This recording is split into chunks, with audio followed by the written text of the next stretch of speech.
श्री राज सिंह साहब प्रधान, श्री भावनाथ साहब प्रधान, श्री जयकर प्रसाद विधानसभा सचिव, श्री अशोक प्रसाद मोरिया, श्री उमाशंकर प्रसाद प्रधान, श्री रामदेव प्रसाद प्रधान सलामपुर, श्री रामदास प्रसाद सचिव, श्री रामपुर प्रसाद, श्री रामपुर प्रसाद, श्री सत्येन पाल नगर, श्री प्रेमचंद प्रसाद, श्री नीरज प्रसाद,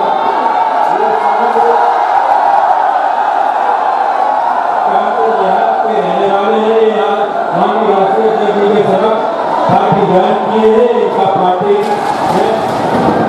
स्वागत करते हैं, अभिनंदन करते हैं। और मैं हिंदुस्तान के करोड़ों करोड़ के भक्त किसानों, नौजवानों, गरीबों, वंचितों, मजदूरों के लिए सतत संघर्ष करने वाले देश के यशस्वी नेता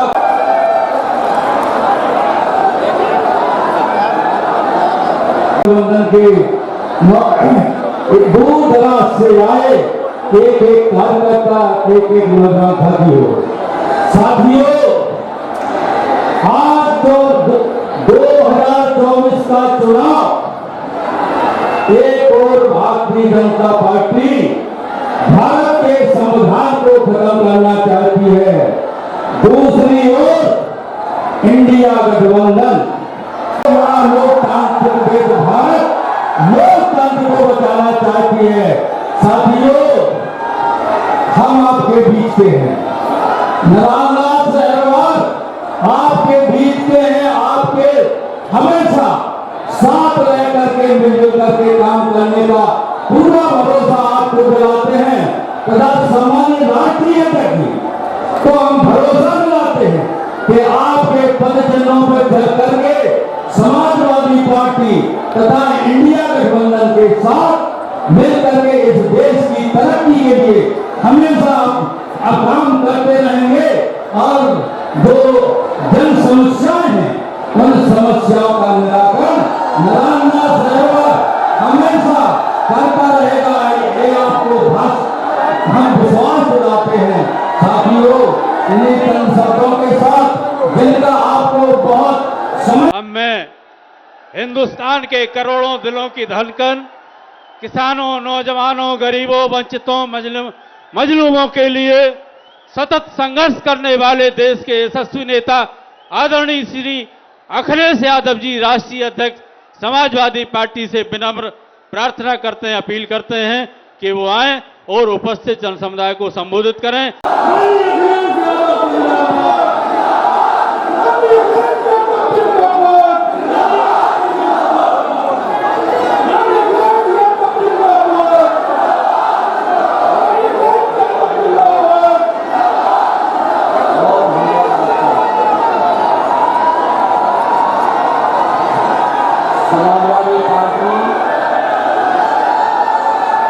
समाजवादी पार्टी और इंडिया गठबंधन के हमारे प्रत्याशी नारायण दास अहिरवार जी, समाजवादी पार्टी के जिले के अध्यक्ष नौजवान साथी दीपराज गुर्जर जी, मंच पर उपस्थित समाजवादी पार्टी के नेता पूर्व मंत्री श्री रामपाल जी, पूर्व मंत्री हरिओम उपाध्याय जी, मंच पर उपस्थित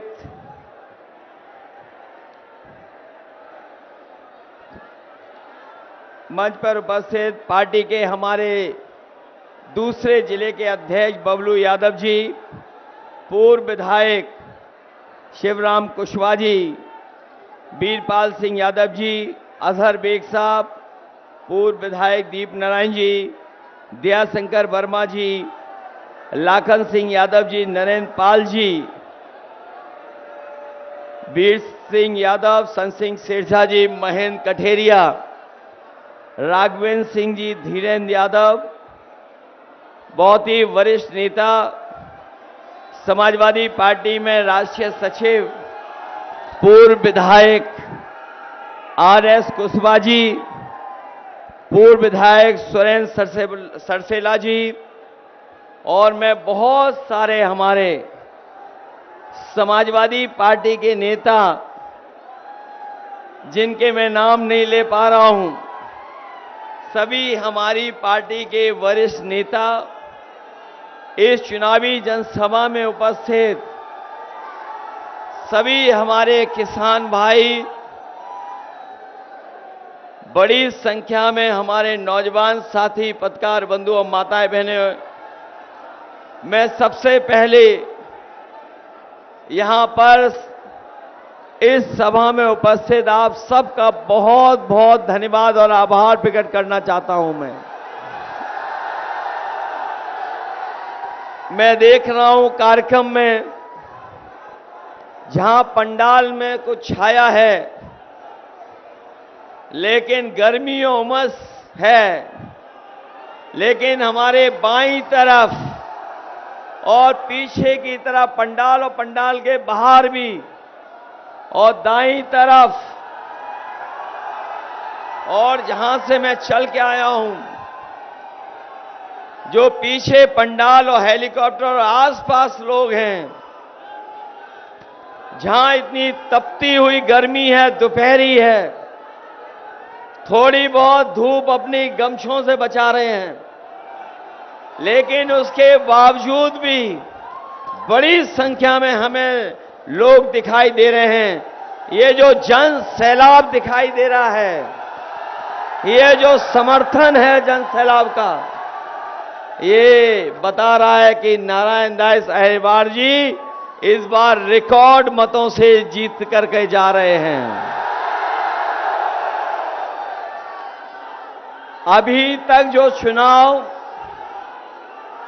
आप लोगों ने देखा होगा, 4 चरणों में चुनाव हो चुका है। 4 चरणों का चुनाव हो चुका है। 4 चरणों के चुनाव की हवा बुंदेलखंड तक पहुंच गई होगी। ये भारतीय जनता पार्टी के लोग 4 चरणों में धराशायी हो चुके हैं।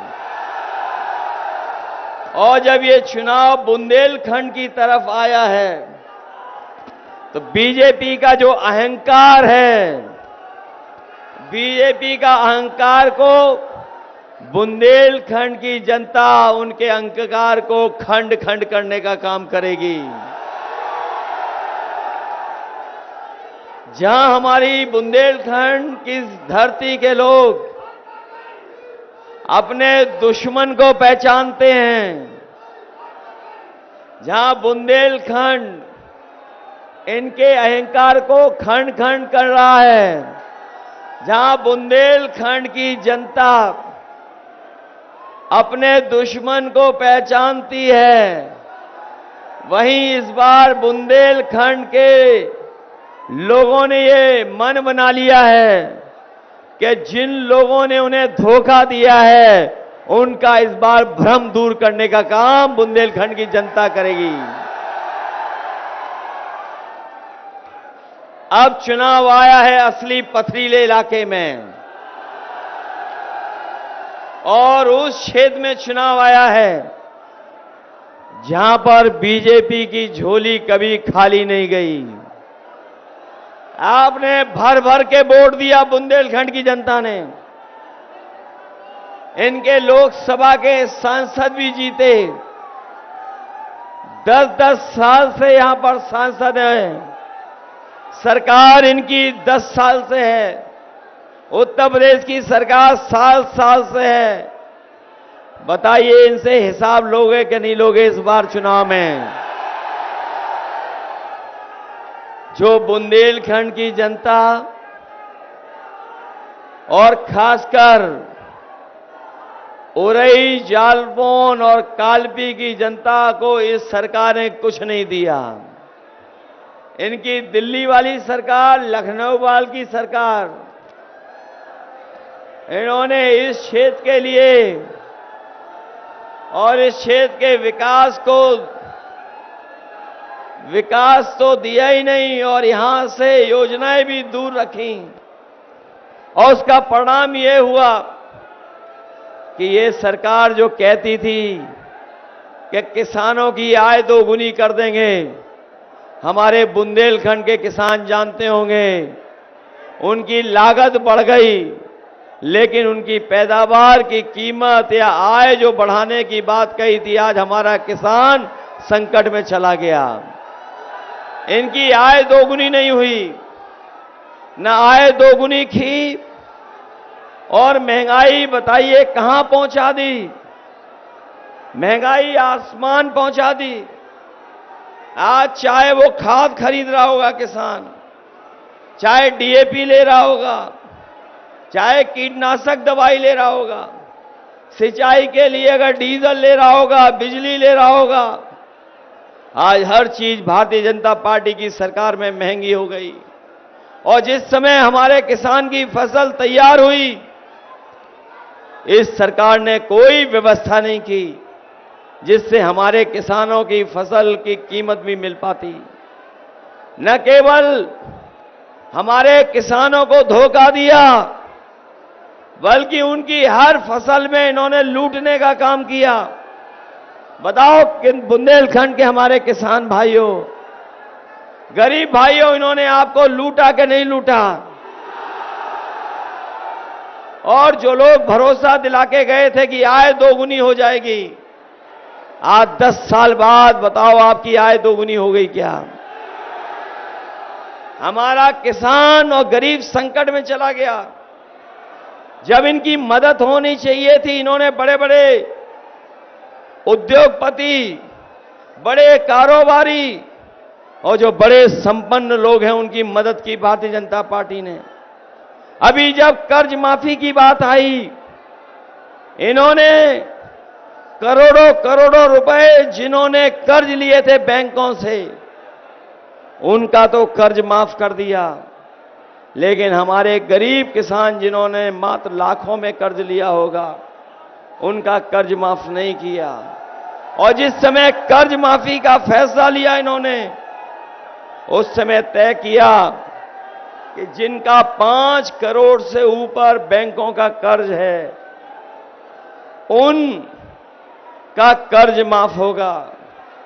इन्होंने हमारे गरीब और किसानों को धोखा दिया, इसलिए ये नियम बनाया 5 करोड़ से ऊपर का, क्योंकि हमारे गरीब और किसानों का तो कर्ज केवल लाखों में है, करोड़ों में नहीं है। इसलिए हम अपने किसान भाइयों को और गरीब भाई बहनों को कह के जा रहे हैं, समाजवादी पार्टी और इंडिया गठबंधन की सरकार बनने जा रही है। इन्होंने उद्योगपतियों का कर्ज माफ किया, बड़े लोगों का कर्ज माफ किया। हम इंडिया गठबंधन और समाजवादी लोग अपने किसानों का, गरीबों का पूरा कर्ज माफ करेंगे। न केवल कर्ज माफ होगा, बल्कि अपने किसानों की जो मांग रही है कि हमारा फसल जो पैदावार है उसकी कीमत मिले, फसल की कीमत दिलाने के लिए इंडिया गठबंधन और समाजवादी पार्टी ने तय किया है कि आपको कानूनी अधिकार दिला करके फसलों की एमएसपी देने का काम होगा। आपको इस एमएसपी के लिए और किसानों की फसल की कीमत के लिए और काले कानूनों के खिलाफ हमारा किसान न केवल यहां पर आंदोलन कर रहा था, बल्कि दिल्ली तक आंदोलन करने गया था। और किसानों ने आंदोलन किया, पूरे देश के किसान दिल्ली को घेर के बैठ गए। इन बीजेपी वालों ने कोई परवाह नहीं की। लगभग 1000 किसान शहीद हो गया।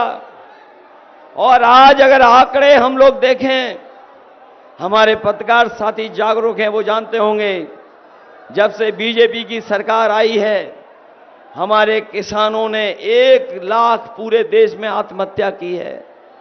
सोचिए, बीजेपी की सरकार जब से आई है, पूरे देश में 1 लाख किसानों ने आत्महत्या की है।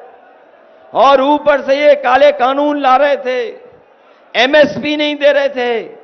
हम अपने किसानों का जहां कर्ज माफ करने का फैसला ले रहे हैं, वहीं हर फसल की एमएसपी दिला करके अपने किसानों को खुशहाल बनाने का काम करेंगे। हमारे नौजवान साथी जानते होंगे, मेहनत कर करके, कोचिंग करके, तैयारी करके जब परीक्षा देने गए और जब परीक्षा दे करके लौटे, इनका पेपर लीक हो गया। और ये नौजवान जान रहे होंगे, जितनी भी भारतीय जनता पार्टी की सरकार में परीक्षाएं हुई, सब परीक्षाओं के पेपर लीक हो गए। और कोई एक दो परीक्षाओं के पेपर लीक नहीं हुए हैं, 10 से ज्यादा परीक्षाएं हुई, सबके पेपर लीक हो गए, परीक्षाएं रद्द हुई। और न केवल परीक्षाएं रद्द हुई, हमारे नौजवान ये भी जानते होंगे कि हमारे गांव के नौजवान जो तैयारी करते थे फौज की भर्ती के लिए, जो खेतों से लेकर के कस्बों और सड़क पर दौड़ करके अपने फिजिकल एग्जाम की तैयारी करते थे, इस बीजेपी की सरकार ने वो भी नौकरी फौज की आधी अधूरी बना दी। ये जो अग्निवीर की 4 साल की नौकरी है, हम समाजवादी लोग अपने नौजवानों को भरोसा दिला के जा रहे हैं, ये अग्निवीर वाली 4 साल की नौकरी को हम कभी स्वीकार नहीं करेंगे। जब सरकार बनेगी दिल्ली में 4 जून के बाद, नौजवानों, ये अग्निवीर व्यवस्था हमेशा हमेशा के लिए खत्म हो जाएगी। ये अग्निवीर व्यवस्था इसलिए लाए थे, अग्निवीर व्यवस्था इसलिए लाए थे क्योंकि इसमें गांव, गरीब और किसान के परिवार के बेटे नौकरी पा जाते थे। नौकरी पा करके उनके घर परिवार के लोगों का आर्थिक, सामाजिक स्तर बेहतर हो जाता था, उन्हें सम्मान मिलने लगता था, उनके परिवार की अगली पीढ़ी नौकरी और पढ़ाई करके आगे बढ़ जाती थी। इसलिए इन्होंने जानबूझ करके गांव के परिवारों की खुशहाली ना आए उनके परिवार में, इसलिए अग्निवीर की आधी अधूरी व्यवस्था लागू की। अग्निवीर व्यवस्था में अगर कोई हमारा नौजवान शहीद भी हो गया तो उसको शहीद का सम्मान भी नहीं मिलेगा, न उसे पेंशन मिलेगी, न कोई सुविधा मिलेगी, और न ही वो उनका पार्थिव शरीर, कभी जो नेताजी ने फैसला लिया था कि अगर कोई भी हमारा जवान सीमा पर शहीद हो जाएगा तो उसका पार्थिव शरीर अंतिम दर्शन के लिए उनके घर परिवार के बीच में लाया जाएगा, वो भी सम्मान अग्निवीर को नहीं मिलेगा। इसलिए समाजवादी पार्टी और इंडिया गठबंधन ये मानता है कि सरकार में आते ही अग्निवीर व्यवस्था हमेशा हमेशा के लिए खत्म हो जाएगी। बताओ, बीजेपी के लोग धोखा दे रहे हैं कि नहीं दे रहे हैं? इन बीजेपी वालों की हर बात झूठी निकली कि नहीं निकली? इनका हर वादा झूठा निकला कि नहीं निकला? बीजेपी वालों ने पहले बोरी से चोरी की। पहले बोरी की चोरी कितनी की और फिर कितनी और चोरी कर ली? बताओ, 10 किलो की चोरी की कि नहीं की?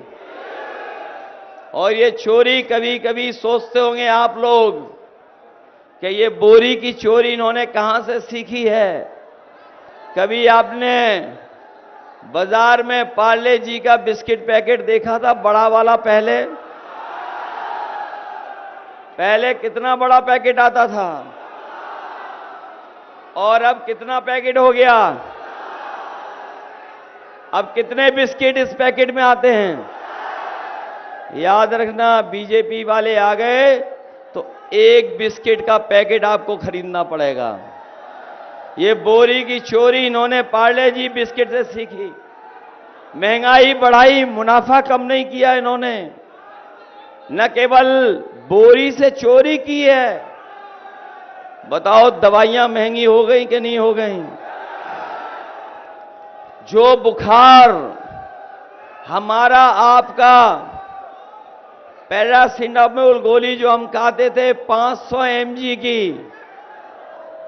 बीजेपी की सरकार आने से पहले याद कीजिए 500 mg की गोली में बुखार ठीक हो जाता था, और अब आप ले रहे हो डोलो 650 mg, तब भी बुखार नहीं ठीक हो रहा। बताओ दवाई महंगी हो गई कि नहीं हो गई? बताओ पत्रकार साथी, पहले कितने का पैरासिटामोल आता था? 500 mg। अब कितना mg आ रहा है? 650। कीमत बढ़ गई, दवाई में मात्रा बढ़ गई, लेकिन बुखार ठीक नहीं हो रहा। बताओ पेट के दर्द की गोली और दवाई और जो पाउच आता था महंगा हो गया कि नहीं हो गया? डीजल कितना महंगा हो गया? और हमारे नौजवान जानते होंगे कि जब पहले मोटरसाइकिल खरीदते थे तो बताओ मोटरसाइकिल कितने रुपए की आती थी, और आज मोटरसाइकिल कितने रुपए की आ रही है? हो गई 1 लाख से ऊपर के नहीं हो गई? और जो लोग बड़ी बड़ी गाड़ियां खरीदते होंगे, करोड़ों रुपए में गाड़ी पहुंच गई। ये महंगाई और मुनाफा कमा रही हैं लोग। ये बीजेपी वालों ने हमें और आपको सबको वैक्सीन लगवा दी कि नहीं लगवा दी? और अब रिपोर्ट आई है कि जिन्होंने वैक्सीन लगवाई है उनको हार्ट अटैक जल्दी हो रहा है, बीमारियां हो रही हैं उन्हें। और ये जो हमारे खाकी वर्दी पहने लोग हैं, इनको तो जबरदस्ती लगवा दी।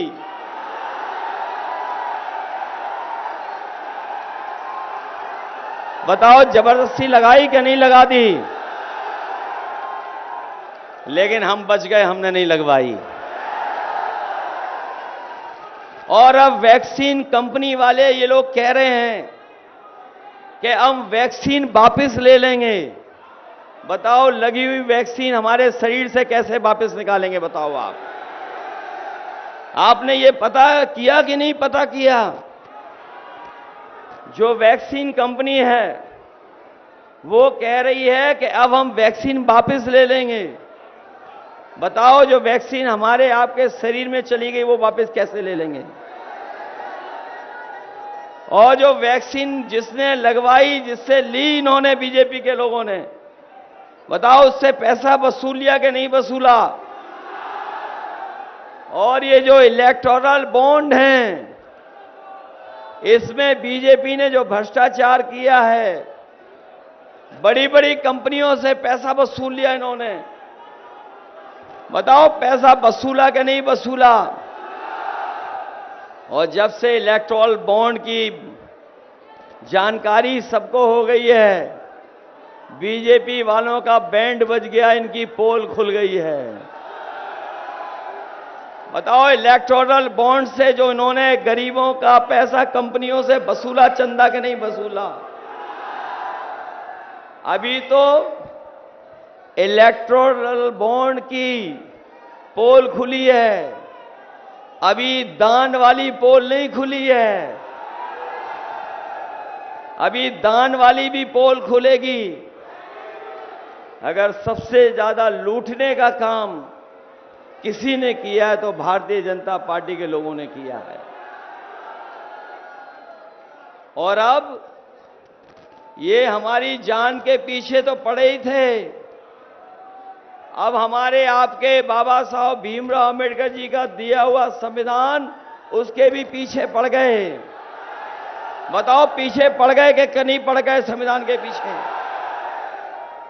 याद रखना, ये संविधान वो है जो हमें अधिकार दिलाता है, संविधान वो है जो हमें न्याय दिलाता है, संविधान बाबा साहब का हमारे आपके लिए संजीवनी है। इसलिए ये चुनाव न केवल हमारे आपके भविष्य का है, बल्कि ये चुनाव हमारे आने वाली पीढ़ी के भविष्य का भी चुनाव है। इसलिए बताओ, संविधान बचाओगे कि नहीं बचाओगे? संविधान बचाने के लिए सावधान रहोगे? ये बीजेपी वाले सोचते हैं कि नोट और खोट से चुनाव जीता जा सकता है।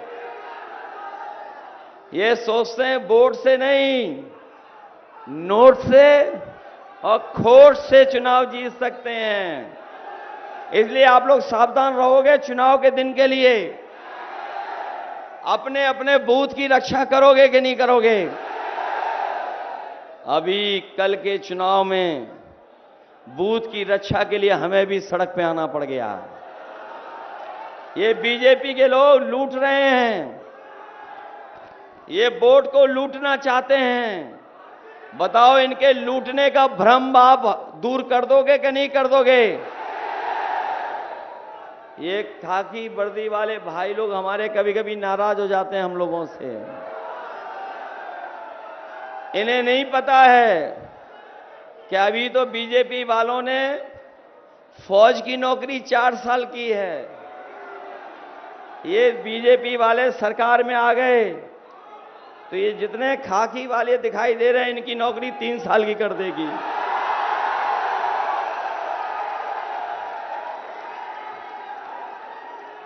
कभी कभी जब ये बात मैं कहता हूं तो ये बोलते हैं कि संभव नहीं है। बताओ, आप में से कितनों को पता था कि अग्निवीर नौकरी हो जाएगी 4 साल की? बताओ आप बताओ, कितनों को पता था कि हवाई अड्डे बिक जाएंगे कि नहीं बिकेंगे? बताओ, हवाई जहाज बेच दिए कि नहीं बेच दिए इन्होंने? ये जो टेलीफोन की कंपनियां बेच दी कि नहीं बेच दी? हमारी इलाहाबाद बैंक थी यूपी की, बताओ बेच दी कि नहीं बेच दी? जो पानी के जहाज थे वो बेच दिए, बंदरगाह बेच दिए। बताओ, नौकरियां आउटसोर्स कर दी कि नहीं कर दी सरकारी विभाग में? और जिस यूपीएससी के माध्यम से बड़े बड़े आईएएस आईपीएस बनते थे, बताओ विदेश से ला करके लेटरल एंट्री से आईएएस बना दिए इन्होंने कि नहीं बना दिए? और मैं आपको जानकारी दे दूं कि जिस तरीके से बड़े बड़े उद्योगपति बैंकों का पैसा लेके भाग गए, उसी तरीके से भारतीय जनता पार्टी ने जिन्हें आईएएस बनाया था लेटरल एंट्री से, वो घोटाला कर करके भारत छोड़ के चले गए। हमारे पत्रकार साथियों, जानकारी कर लेना, जो लेटरल एंट्री हुई उसमें तो पहले आरक्षण नहीं हुआ और बिना आरक्षण के नौकरी दे दी, 3 साल की नौकरी दे दी उनको, और उसके बाद वो भारत छोड़ के चले गए। न केवल ये लेटरल एंट्री वाले आईएएस भारत छोड़ के चले गए, बल्कि हमारे किसान भाई जानते होंगे, जब इन्होंने डीएपी खरीदी होगी, उसके साथ साथ एक बोतल नैनो यूरिया भी खरीदी होगी। बताओ, नैनो यूरिया खरीदनी पड़ी कि नहीं खरीदनी पड़ी? आपसे जबरदस्ती खरीदवा दी कि नहीं खरीदवा दी? कोई हमें बता दे कि नैनो यूरिया से किसी की पैदावार बढ़ी हो तो बता दो हमें। सुनने में आया है कि नैनो यूरिया देने वाला भी भारत छोड़ करके भाग गया। इसलिए सावधान हो कि नहीं हो? और जब राशन ये देते थे तो राशन में क्या क्या दे रहे थे?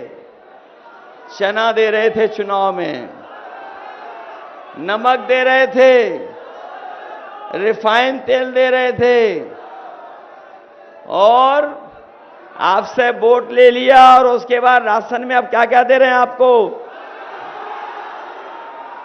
क्या दे रहे हैं राशन में आपको? ये कोई नई पौष्टिक चीज दे रहे हैं आपको लगता है? ये कौन सी पौष्टिक चीज दे रहे हैं राशन में आपको? इसलिए अपने हम गरीब भाइयों को, बहनों को, परिवारों को कह के जा रहे हैं, याद होगा जब समाजवादी सरकार थी, हम लोगों ने समाजवादी पैकेट में आपको घी और दूध भी दिलवाया था। याद है कि नहीं याद है? इसलिए अपने गरीबों को हम कह के जा रहे हैं, राशन की गुणवत्ता को बेहतर करेंगे और इधर जो संपन्न लोग हैं, इधर जो संपन्न लोग हैं और जो बड़े शहरों में रह रहे हैं लोग, वो पैकेट का आटा खा रहे हैं, पैकेट का गुणवत्ता के साथ पौष्टिक आटा खा रहे हैं। हम अपने गरीबों को कह के जा रहे हैं कि समाजवादी सरकार आने वाले समय में दिल्ली में लोग आते हैं तो वो योजना बंद कर देते हैं। पौष्टिक लाखों पैकेट आटा के साथ साथ डाटा भी फ्री दिलाने का काम करेंगे।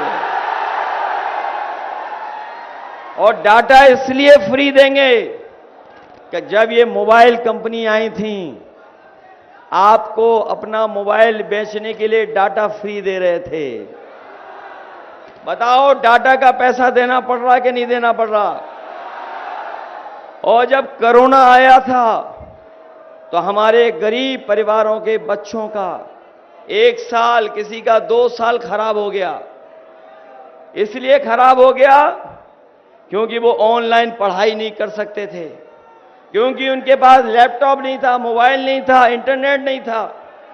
इसलिए हम अपने नौजवानों को, गरीबों को कह के जा रहे हैं, जहां पे राशन की मात्रा बढ़ाएंगे, राशन की गुणवत्ता बेहतर करेंगे, पौष्टिक आटा देंगे और आटा के साथ साथ डाटा भी फ्री देने का काम करेंगे। याद होगा आपको, समाजवादियों ने इतना बड़ा लैपटॉप दिया था आपको, इसलिए मैं आपसे और प्रार्थना करना आया हूं। ये लोग जिसके जो घर में राशन की होगा बात कर रहे उस हैं, समय जो इसको मिला तुम्हें होगा, समझना पड़ेगा, आपको वो याद आज करना भी चल पड़ेगा। रहा होगा, आज भी खराब नहीं हुआ होगा। हमारे लैपटॉप की नकल की इन्होंने, हम लोगों ने इतना बड़ा दिया, इन्होंने इतना छोटा कर दिया। हम लोगों ने अपनी नेताजी और अपनी तस्वीर लगाई, इन्होंने अपनी भी तस्वीर लगा दी।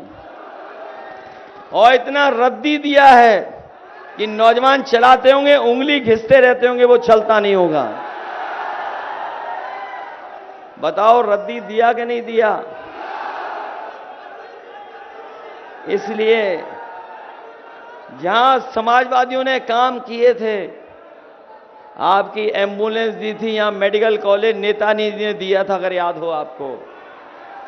और ये मेडिकल कॉलेज इसलिए दिया था कि दूर दराज हमारे बुंदेलखंड की जनता गरीब है, अगर उसके परिवार का कोई सदस्य बीमार हो जाए तो उसे लेके भागना पड़ता था बड़े अस्पताल में, कई बार झांसी, कई बार कानपुर, उसका पूरा पैसा नोच लेते थे। प्राइवेट अस्पताल के लोग पूरा पैसा वसूल लेते थे, एमएलए तक का टिकट नहीं दिया और उसका इलाज नहीं हो पाता था। एक ऐसे आदमी को इसलिए आपके नेताजी ने आपके यहां मेडिकल कॉलेज दिया था, लेकिन मेडिकल कॉलेज को इन्होंने बर्बाद कर दिया। गरीब का इलाज नहीं हो रहा वहां पर, न दवाई है, न कोई है इंतजाम, न ऑपरेशन कर पा रहे हैं। और जो मशीनें नेताजी ने दी भी थी समाजवादी सरकार में, वो सब मशीनें इन्होंने मेडिकल कॉलेज की बर्बाद कर दी। न केवल मशीन बर्बाद की, बल्कि पूरा का पूरा मेडिकल कॉलेज बर्बाद कर दिया। और उसके साथ साथ जो आपके गांव में आपकी मदद के लिए एम्बुलेंस पहुंचती थी, वो एम्बुलेंस भी अब इन्होंने खराब कर दी। एम्बुलेंस नहीं पहुंचती गांव आज गरीब के लिए। और पुलिस को जो 100 नंबर दी थी, जो इनके लोगों ने 112 कर दिया, 100 का 112 जैसे ही हुआ, हमारे पुलिस वालों को लगा कि अगर सरकार ने नंबर बढ़ा दिया तो हमें भी अपना रेट बढ़ा देना चाहिए। थोड़ी और देर अब 100 नंबर मिला करके बुलाते हो तो पुलिस के लोग दोनों पक्षों से पैसा वसूल लेते हैं। बताओ, व्यवस्था को खराब कर दिया कि नहीं कर दिया? इसलिए सावधान रहोगे आप लोग। बताओ, हम लोग बगल की लोकसभा जीत गए कि नहीं जीत गए, राजा रामपाल जी? और उसके बगल में कन्नौज है, बताओ जीत गए कि नहीं जीत गए? इटावा आपके बगल में है, जीते कि नहीं जीते? और मैनपुरी लाखों वोटों से जीत गए कि नहीं जीत गए? और जब इन्हें कन्नौज वालों को लगा कि हम लोग जीत जाएंगे, हम मंदिर में चले गए दर्शन के लिए, आशीर्वाद के लिए। बताओ इन्होंने मंदिर धोया कि नहीं धोया? बताओ, ये पता है आपको कि नहीं पता है कि जिस मंदिर में हम गए उस मंदिर को धुलवाया इन्होंने कि नहीं धुलवाया? लेकिन हम बधाई देंगे कन्नौज की जनता को, जिन्होंने भारतीय जनता पार्टी को वोट डाल डाल के धोने का काम कर दिया। बताओ ऐसे लोगों को आप लोग धोगे कि नहीं धोगे? एक हमें भी धोखा देके गया है, एक हमें भी धोखा देके गया है। वो तो हमारे पूर्व मंत्री श्री रामपाल भी जीत जाते, ये हमारे मंत्री जी भी जीत जाते, लेकिन हम उनकी मीठी मीठी मीठी बातों में फंस गए। बताओ ये जो मीठी बात बोलते हैं उनको धोगे अपने वोट से कि नहीं धोगे? ये चुनाव समुद्र मंथन की तरह है, संविधान मंथन होने जा रहा है। एक तरफ वो लोग हैं जो संविधान बचाना चाहते हैं, दूसरी तरफ वो लोग हैं जो संविधान को बदलना चाहते हैं। बताओ संविधान बदलने वालों को आप बदल दोगे कि नहीं बदल दोगे? बड़े बड़े शहरों में इन्होंने बड़ी बड़ी होर्डिंग लगाई हैं डबल इंजन की, उरई जालौन में भी लगी होगी एक आध, बड़े कस्बों में, शहर में, कानपुर में, झांसी में डबल इंजन वालों ने को तुम्हारे होर्डिंग लगवाई है। कोई बड़ा लेकिन उन होर्डिंगों में एक इंजन पहले से ही गायब है, और यहां का एक खटारा इंजन है। बताओ कितने साल से हैं वो सांसद खटारा इंजन? कितने साल हो गए? और पहले के 5 कितने हो गए? इन सांसदों को हटाओगे कि नहीं हटाओगे? इन्हें वापस पहुंचाओगे और इस बार मदद करोगे हमारी कि नहीं? बताओ ये जो सड़क पे नई भर्ती हुई है इससे परेशान हो कि नहीं हो? ये खेतों में तार लगाना पड़ रहा है कि नहीं लग रहा? बताओ हमारे देश के प्रधानमंत्री जी ने कहा था 2022 में कि 15 दिन के अंदर हम अन्ना जानवरों की समस्या का समाधान कर देंगे। बताओ कितने दिन हो गए जब उन्होंने कहा था? बताओ हमारी गाय मां मर रही कि नहीं मर रही? उनका भूसा, उनका चारा कोई और खा रहा है कि नहीं खा रहा है? और जो हमारे उत्तर प्रदेश के मुख्यमंत्री जी, उनका एक फेवरेट जानवर है, एक उनका बहुत प्रिय जानवर है, वो अक्सर सड़क पे दिखाई देता है। और कोई दिन नहीं बचा जिस दिन यूपी में कोई उससे टकराता ना हो, उसकी जान न चली जाती हो। बताओ ये समस्या है कि नहीं है? इसलिए आप लोग सब मदद करना हमारी। बताओ नारायण दास अहिरवार जी की मदद करोगे आप? मदद करोगे सब लोग? और यहां पर जो खटारा पार्टी का खटारा इंजन जीत रहा है उसको हटाओगे? मैं आपको भरोसा दिला के जा रहा हूं कि जो विकास की गति दी थी हम लोगों ने, जो विकास की शुरुआत की थी, चाहे एम्बुलेंस, चाहे मेडिकल कॉलेज, चाहे सड़कें चौड़ी, चाहे लोहियाबाद, बहुत सी सुविधाएं, और समाजवादी पेंशन भी दी थी अपनी माताओं बहनों को। पहले तो हम लोग केवल 6,000 रुपए दे पा रहे थे, इस बार तो इंडिया गठबंधन और समाजवादी पार्टी ने तय किया है अपनी गरीब माताओं बहनों को लखपति बनाने का काम होगा, उनके अकाउंट में लाख रुपए भेजने का काम होगा। जहां बहनों की मदद होगी वहीं नौजवानों को भरोसा दिला के जा रहे हैं कि जितनी सरकारी नौकरी हैं सब नौकरी की भर्ती खोल करके और फौज की भर्ती को बढ़ा करके अपने नौजवानों को नौकरी और रोजगार दिलाने का काम होगा। इसलिए दीजिए, आप लोग मदद करिए। मदद करोगे सब लोग? कहीं ऐसा तो नहीं सब हम उधर जीत जाएं, इधर हारना शुरू कर दें। घी याद है हमारा, घी दिया था हमने कभी। इसलिए जहां हम लोगों ने सुविधाएं दी, मदद दी, राशन बेहतर करेंगे, नौकरी रोजगार का इंतजाम करेंगे और जो सुविधाएं देना शुरू किए थे, मेडिकल कॉलेज, एम्बुलेंस, पुलिस को, उन व्यवस्थाओं को और बेहतर करेंगे और अपने किसानों को उनकी फसल की कीमत देने का काम करेंगे। साथ ही साथ गरीब जाति जीत जाएगा, गणना किसान होगी, जीत जाएगा, संविधान बचाएंगे मजदूर जीत और जाएगा, आरक्षण के लिए भी हम लोग लड़ने का काम करेंगे। इसलिए मदद करिए हमारी और एक एक वोट साइकिल पर डाल करके इन्हें ऐतिहासिक वोटों से जिता दोगे। यहां के जो खटारा सांसद रहे हैं उनके लिए गाना है हमारे पास, बजाइए खटारा सांसद के लिए गाना। सांसद जी हाजिर हो, हाजिर हो, सांसद जी हाजिर हो, हाजिर हो, हाजिर हो, सांसद जी हाजिर हो। पिछले 5 साल का दे हिसाब, क्या दिया क्षेत्र को दे जवाब। बहुत हुए प्रचार के किस्से, क्या सच में आया जनता के हिस्से।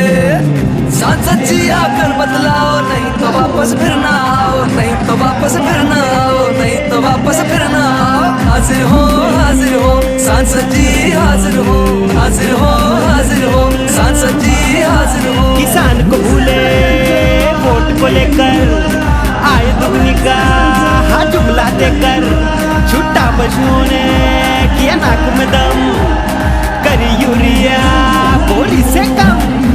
मजदूर की तुमने मजदूरी मारी, डरी सहन सी हर लड़की नारी। बिन बिजली के और खड़ा है खंबा, बिन पानी के नल का बम्बा। जेब भरी पर भरा न गड्ढा, बिन दवाई दार पर जान दत्ता। दुगना हुआ महंगाई से खर्चा, लीक हुआ एग्जाम का बच्चा। बेरोजगारी और बेकारी, लगी नौकरी भी गई हमारी। है भ्रष्टाचार का बोलबाला, कारोबार पे लग गया ताला। झूठे निकले संसद के वादे, जनता से मिलते भागे भागे। गुस्से में जनता ने यही पुकारा।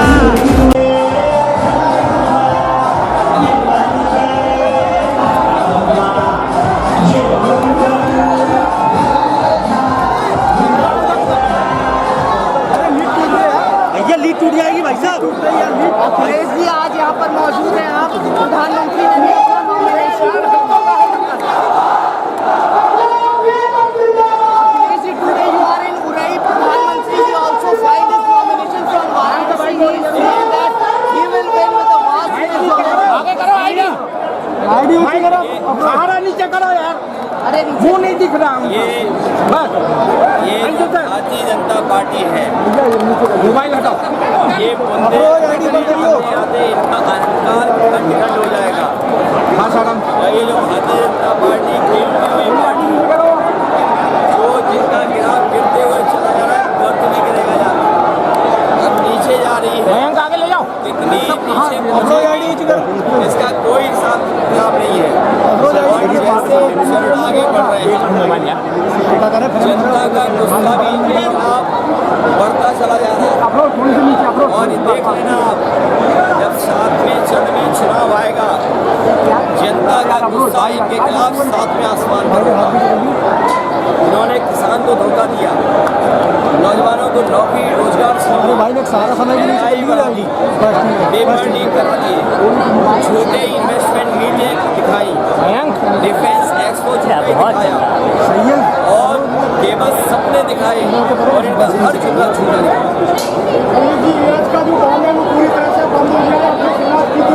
लेकिन न केवल एरज बल्कि बुंदेलखंड के किसान को न पानी का इंतजाम,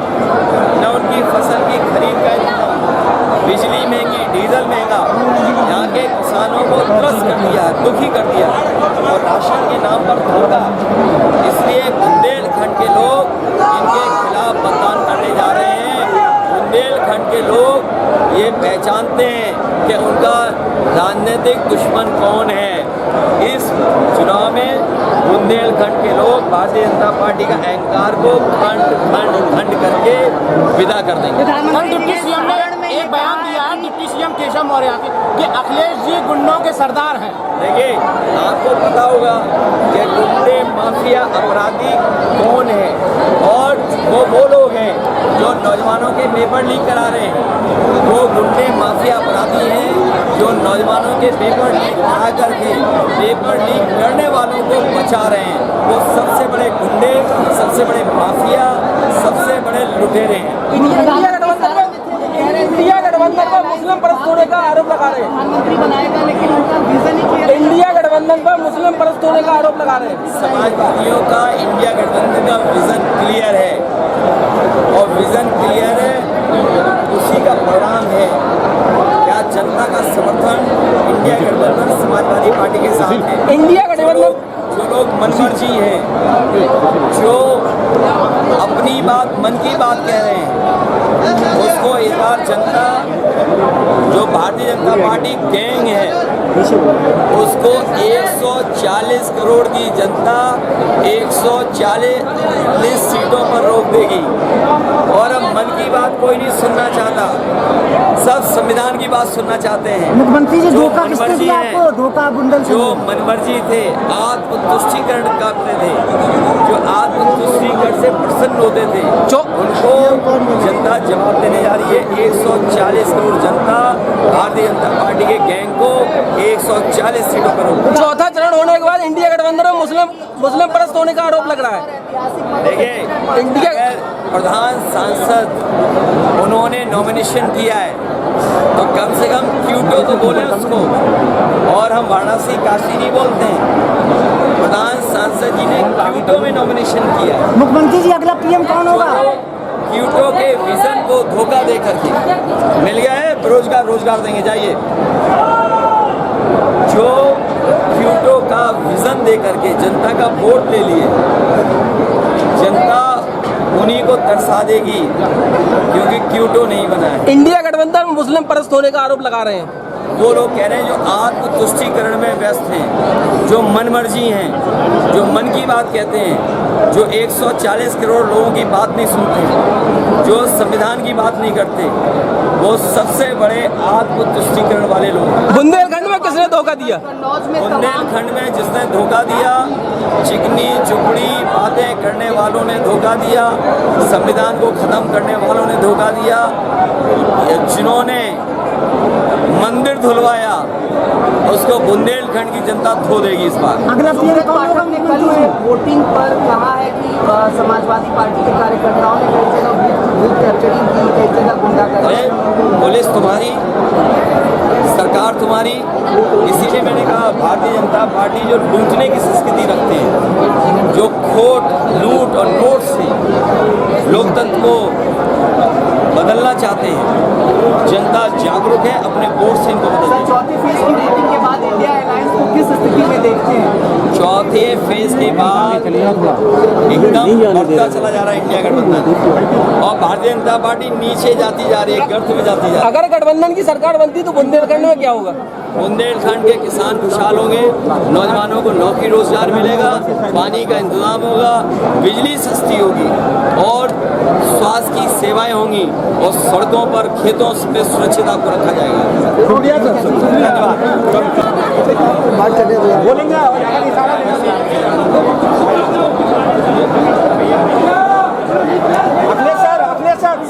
Sir, a single over ANI. PM has filed his nomination. क्यों न पकड़े?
पीछे भाई पीछे, ए भैया पीछे पीछे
हाँ विशाल,